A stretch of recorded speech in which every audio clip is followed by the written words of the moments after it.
ব্যক্তি বা দলের কোনো ধরনের কোনো এখতিয়ার নাই এই ব্যাপারে কোনো মব সৃষ্টি করার।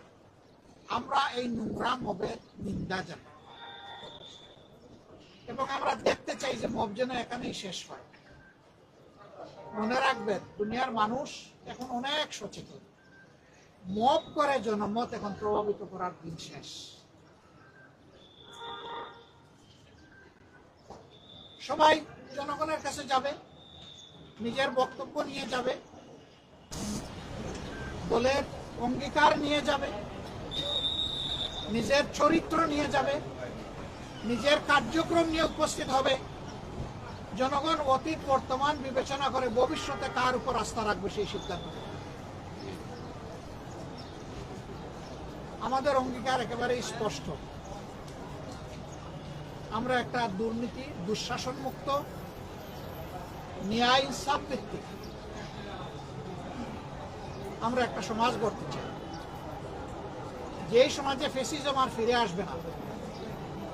এর জন্য আমরা দুটো নির্বাচন একসাথে অংশগ্রহণ করব, একটি জাতীয় সংসদ নির্বাচন আর একটি হচ্ছে রেফারেন্ডাম। আজকে আমি নির্বাচনের ব্যাপারে কিছু বলবো না, এটা আচরণবিধির লঙ্ঘন হবে, ওটা কালকে থেকে বলা শুরু করবো ইনশাআল্লাহ।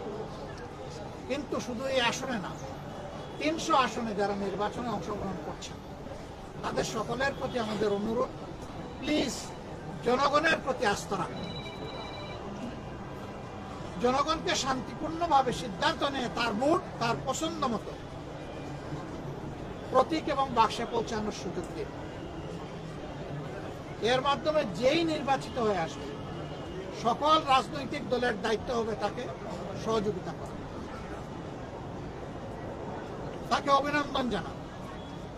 কিন্তু এখনই যদি সেই 15.5 বছরের কায়দায় আবার নির্বাচনী ময়দানকে উলট পালট করে দেওয়া হয়, তাহলে জাগ্রত যুব সমাজ কাউকে ক্ষমা করে।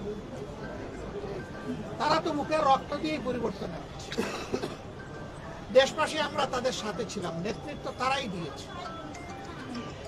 যে যুবকরা যুবতীরা নেতৃত্ব দিয়েছে, যাদের বয়স 30-35 বছর হয়ে গেছে, 18 বছর বয়স থেকে তার ভোট দেওয়ার অধিকার প্রতিষ্ঠিত হয়েছে, কিন্তু আজ পর্যন্ত তারা একটা ভোট দিতে পারে।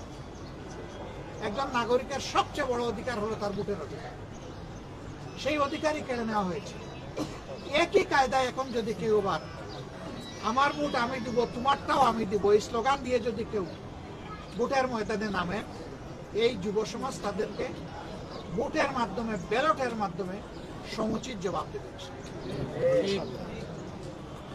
আমরা সবাইকে অনুরোধ করবো, আসুন শান্তিপূর্ণ অবস্থানে থেকে পরস্পরের প্রতি শ্রদ্ধাশীল হয়ে আমরা একটা সুষ্ঠু নির্বাচনে সহযোগিতা করি। বাংলাদেশ জামাতে ইসলামী অঙ্গীকারবদ্ধ, যারা কালকে আমাদের ভাই বোনদেরকে, শুধু ভাইদের গায়ে না, আমাদের মায়েদের গায়েও তারা হাত তুলেছে, আমরা তার তীব্র নিন্দা করি। ওরা কি মায়ের পেট থেকে জন্ম নেয় নাই? ওদের ঘরে কি মা বোন নাই?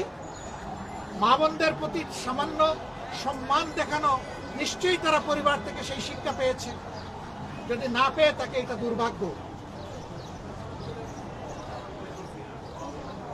আমরা আর দেখতে চাই না, শুনতে চাই না এই ধরনের নোংরা অবস্থা। শুধু ঢাকা 15 না, এখানে ওখানে টুকটাক আমরা এগুলো শুনতে পাচ্ছি।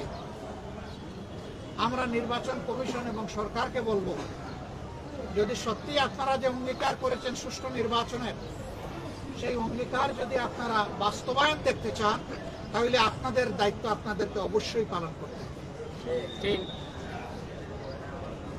অবশ্যই সমতল মাঠ সবার জন্য দিতে হবে,